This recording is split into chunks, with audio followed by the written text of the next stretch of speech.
被現代人遺忘的10種蔬菜，有些路邊雜草竟是古人餐桌上最常見的蔬菜，從沒見過的根莖卻曾是人們的救命糧食。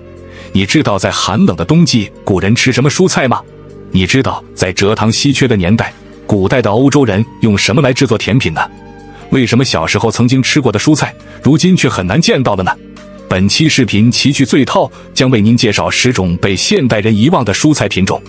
歡迎在評論區留言以及點讚並訂閱我們的頻道，感謝您的支持。現在我們開始吧。第10種，藜菜。藜菜是一種非常常見的草本植物，它在全球溫帶和熱带地區都有非常廣泛的分布，屬於莧科藜属。由於它的葉片背面覆蓋着一層灰白色的粉末，因此也被稱為灰菜、灰菜或灰條菜等。藜菜的生命力非常旺盛，它耐旱耐贫瘠，能夠在多種土壤和環境中生長，经常出現在荒地以及田野中，并且常常与莊稼爭奪養分，因此被認為是一種深受農民厭惡的雜草。不過在古代，藜菜曾經是人們餐桌上非常常見的一種蔬菜，它的幼苗和嫩葉都可以食用，焯水後既可以涼拌，也可以清炒或者做湯煮粥，吃起來口感清香，質地柔嫩並帶有輕微的澀味。先秦時期，藜羹是平民百姓們餐桌上非常常見的蔬菜。韩非子5度中就提到尧統治天下時，食用的就是藜或之羹。莊子雜篇中也記載了孔子被困陳蔡之間，以藜羹充飢的情景，並且藜菜富含維生素、礦物質以及膳食纖維，在物資匱乏的古代，它是普通百姓補充營養的重要蔬菜。遇到災年時，藜菜則是災民最容易得到的救命野菜，而且它的種子還能磨成粉，摻進谷物中做餅煮粥，幫助災民們度過饑荒。作為普通百姓普遍食用的一種蔬菜，藜在古人的詩文中通常象徵着清貧與簡樸，它與貴族們豐盛的肉食形成鮮明對比，襯托清寒生活的堅毅或田園生活的閒適。不過，隨着農業技術的發展與更多新的蔬菜品種被引入，人們更願意選擇口感好、產量高的蔬菜進行栽培。被視為貧賤食物的藜菜口感較為粗糙，而且它的生命力極為頑強，在野外幾乎隨處可見，因此在人工栽培中逐漸被邊緣化。东漢時期的《說文解字》對藜的解釋為草也，可見當時藜菜已不再是普通百姓普遍食用的蔬菜。如今市場上蔬菜的種類豐富多樣，很少有人知道這種路邊雜草曾經是最常見的蔬菜。第9種，洋薑。這種看起來酷似生薑的蔬菜就是洋薑，雖然名字中也帶薑字，但它和生薑並沒有關係。洋薑是菊科向日葵屬的植物，是向日葵的親戚。秋天時，洋薑還會開出如同向日葵一樣明豔的黃色小花，民間也將它稱作菊芋或鬼子薑。洋薑原產於北美地區，是一種生命力非常強的植物，只需將它的塊茎隨意埋在牆角或地頭，來年就能長出一片枝葉繁茂的植株。秋季時挖開泥土，就能收穫一串串飽滿的塊茎。這種好養活的特質使它在物資短缺的年代成了百姓家中最可靠的存糧。在17至18世紀的歐洲，洋薑曾經一度比土豆更受歡迎。在中國，人們常將洋薑作為冬儲蔬菜，醃制後食用是它最常見的做法。將洗淨的洋薑切成薄片或條狀，用鹽、醬油、花椒、辣椒等調料醃漬數日後，入口脆爽微辣，並帶着天然的回甘。除了醃制，也可以切絲清炒或和肉類一起燉煮。煮熟後的洋薑口感粉糯，香氣濃郁，而且洋薑富含菊糖、膳食纖維和多種維生素，既能促進消化，又能調節血糖，是天然的健康食材。不過，隨着大棚蔬菜興起，蔬菜能夠4季供應，冬儲蔬菜的概念逐漸淡化，洋薑則慢慢地退出了大眾視野。許多人早已不知道洋薑的味道，不過一些超市銷售的鹹菜中仍能找到它的身影。第8種，冬葵。青青園中葵，朝露待日晞。葵指的就是冬葵。在古代，冬葵是一種特別重要的蔬菜，被古人譽為百菜之主。冬葵的耐寒性強，能夠越冬生長，因此也被叫做冬寒菜、華菜或葵菜等。冬葵的生長周期短，而且嫩梢，可以多次採摘，適合在春秋兩季種植。無論是庭院菜畦還是田間地頭，隨意撒下種子便能扎根生長。對古人來說，冬葵是一種非常省心的栽培蔬菜。在古代，無論是貴族還是平民百姓，冬葵都是餐桌上不可或缺的食材。它的幼苗和嫩葉口感滑膩，既可以做湯，也可以清炒或煮粥，吃起來柔滑軟糯。它的種子冬葵子既可入藥，也可以摻進谷物中煮粥。《詩經》中就有7月烹葵集書的記載，《齊民要術》中還專門記載了冬葵的種植方法，而且《黃帝內經》還將葵列為5菜之一，說明冬葵在古人的飲食中擁有極為重要的地位。而且冬葵富含維生素與膳食纖維，在漫長的歷史岁月裡，它是平民百姓補充營養的重要蔬菜。即便是在灾年，冬葵旺盛的長勢也能為人們提供穩定的食物保障。在古人的認知中，冬葵不僅可以果腹，還兼具補中益氣的食療價值。作為古人經常食用的蔬菜，葵常出現在古代文人墨客的詩文中，承載着古人對樸素飲食的情感寄托。不過，隨着農業技術的發展，白菜、菠菜以及油菜等蔬菜品種的不斷優化，冬葵的霸主地位逐漸被其他蔬菜取代，在人工栽培中也逐漸被邊緣化。明代李时珍的《本草綱目》中記載：“今人不復食之，亦無種者。”可見在明代時，冬葵已經基本上退出了大眾的餐桌。如今，曾經貴為百菜之主的冬葵，僅在南方部分地區有少量種植，對多數人而言，不僅沒有吃過，甚至也難得一見。第7種，琉璃苣。琉璃苣又名琉璃苔、新花草或牛舌草，是一種原產於地中海地區的一年生草本植物。它的植株高約30至80厘米，葉片粗糙多毛，夏季能開出星形的藍色小花。整棵植物散發着類似黃瓜一樣的清新香氣，因此也被稱為黃瓜草。歐洲人食用琉璃苣的歷史非常悠久，在古羅馬時期，人們相信琉璃苣能給人帶來勇氣。當時的士兵出征之前要喝加入琉璃苣的酒來壯膽。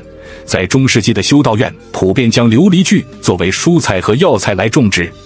當時琉璃苣也是地中海沿岸以及英國鄉間裡常見的平民蔬菜，它的嫩葉和嫩梗都可以食用，既可以用於沙拉，也可以做湯，吃起來有一絲黃瓜的氣息。它的花朵是歐洲傳統甜點常見的裝飾食材。在16至18世紀的英國，琉璃苣仍然是日常飲品的重要配料，它與黃瓜和薄荷一起是夏日清爽風味的代表。不過，隨着現代農業的發展，這種口感粗糙且毛茸茸的植物逐漸退出了人們的菜園。如今，琉璃苣僅偶爾出現在一些傳統食物中，只有在一些花園和鄉村菜園裡才能找到它的身影。第6種，歐防風。歐防風是伞形科2年生草本植物，原產於地中海至高加索地區。它的根茎酷似淺黃色的胡蘿蔔，生吃時口感清脆微辣，經過烤制或燉煮之後，味道則會變得綿密而細膩，並且還有着濃郁的堅果香氣和甘甜滋味。歐防風在歐洲的食用歷史非常悠久，在古羅馬時期，人們就大量種植和食用歐防風。當時的人們不僅將它作為主要食物，也將它視為重要的甜味劑。在中世紀的歐洲，歐防風是最重要的根茎類蔬菜之一，是當時的平民百姓賴以饱腹的重要澱粉來源，而且它耐存儲，也是人們冬季的救命粮食。在11至16世紀的英國與北歐，幾乎所有農戶都會種植歐防風，而且它的含糖量豐富，尤其經過霜凍之後，它的根茎中大量澱粉轉化為糖分，使得它吃起來更加甜美。在這糖稀缺的年代，人們也將歐防風當作天然的甜味劑，常用它來制作布丁或蛋糕等甜點。16世紀的德國人甚至會用歐防風來釀造獨具風味的啤酒。然而，隨着美洲新大陸的發現，來自美洲的土豆傳入歐洲之後，高產的土豆逐漸成了歐洲人餐桌上的主角。歐防風等古老蔬菜慢慢退出了人們的菜園。不過，在追求多元化飲食的今天，歐防風作為一款高價值的特色蔬菜，也常會出现在一些高級餐廳的菜單中。第5種，莼菜。莼莼菜是一種多年生水生草本植物，主要生长在水质清澈、底質肥沃的湖泊和池塘中，屬於典型的水生蔬菜。它的茎稈纖細如絲，葉片為橢圓形，葉片浮在水面時宛如翠色的玉盤，因此也被叫做水葵、浮葵以及絲莼等。莼菜對生長環境要求非常高，只有非常純淨的水質才能孕育出鮮嫩的口感。在古代，莼菜是江南地區極具風味的珍貴美食，它與茭白和鱸魚一起被稱為江南三大名菜。古人很早就開始食用莼菜，《詩經》中記載斯樂泮水，寶采其毛，毛指的便是莼菜，說明先秦時期人們就採摘並食用莼菜。近代的《南方草木狀》還詳細記載了莼菜的生長習性，稱其葉如扶手，嫩莖如絲。就連唐代詩聖杜甫也用詩句華意雕糊飯，相聞錦帶羹，將莼菜羹與美味的雕糊飯相提並論。而南宋詩人陸游則用詩句店家菇飯香初熟，試啖莼絲滑欲流，表達了對莼菜的喜愛。與其他蔬菜不同，莼菜的茎葉表面有一層天然的透明膠質，這層如同粘液一般的膠質不僅是它的保護衣，也是莼菜獨特風味的靈魂所在。莼菜通常用來做羹，也可搭配魚肉清蒸或者作為湯品的點綴。它吃起來口感滑嫩鮮美，獨特的膠質入口即化，並伴有淡淡的水草清香，讓人吃完之後回味無窮。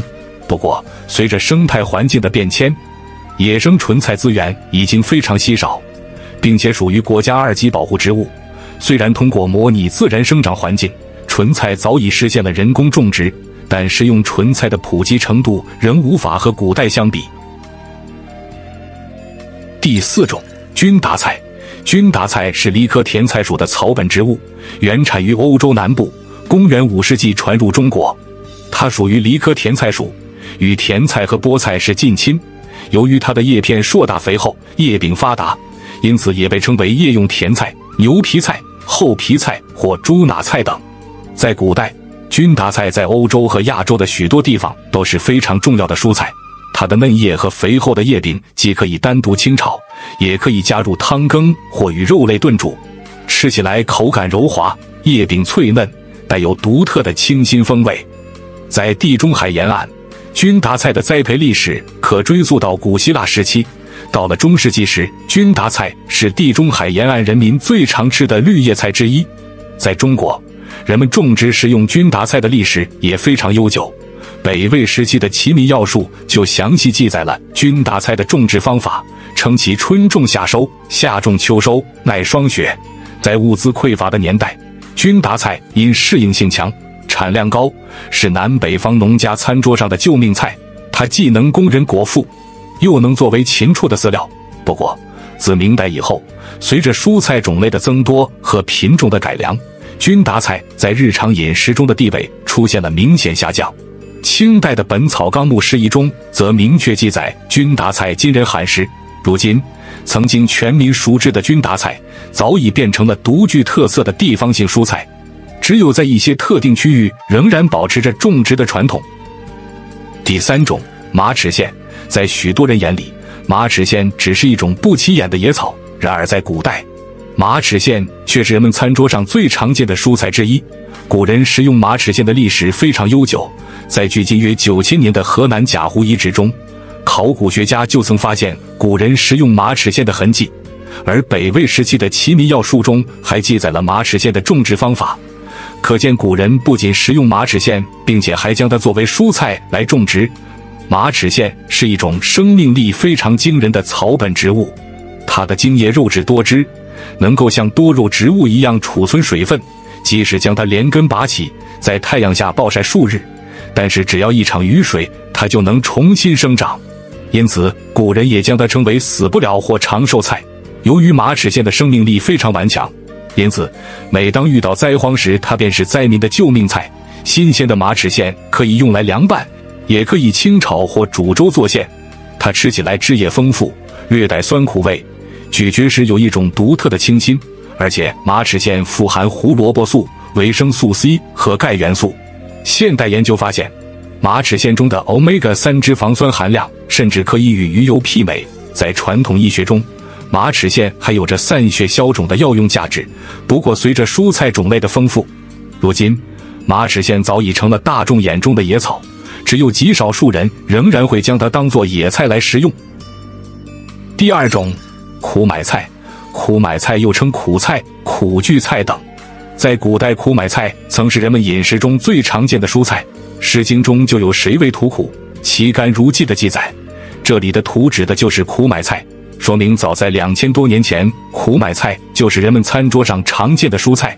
苦買菜是菊科苦買菜屬的一年生草本植物，它的茎稈纖細卻韌性十足，鋸齒狀的葉片如同翠綠的羽翼，頂端綴着細碎如同黃菊一樣的小花。在青黃不接的早春，苦買菜是最珍貴的救急菜，它以天然的苦味聞名，是古人開春後吃的第一口苦，而且这種苦味還被認為具有清熱解毒、驅火明目的食療功效。食用苦買菜最常見的方式是焯水後涼拌，將新鮮的苦買菜焯水去色後，用涼水浸泡，讓苦味變淡。涼拌時淋上香油與蒜泥，吃起來苦味與蒜香交融，別有一番風味。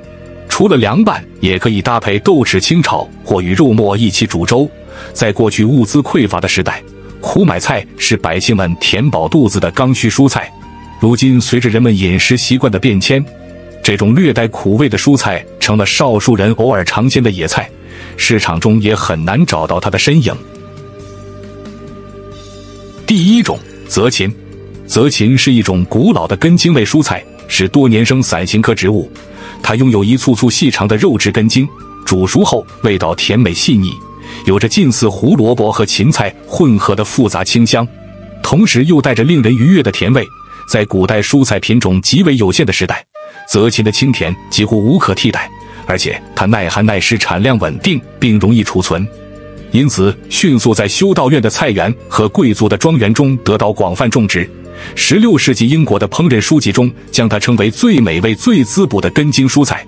在都鐸王朝時期的英格蘭，澤芹是一道非常有名的蔬菜，它常被用於制作布丁、燉菜以及簡單的烤制後佐以黃油，是當時貴族宴席上的美味珍饈。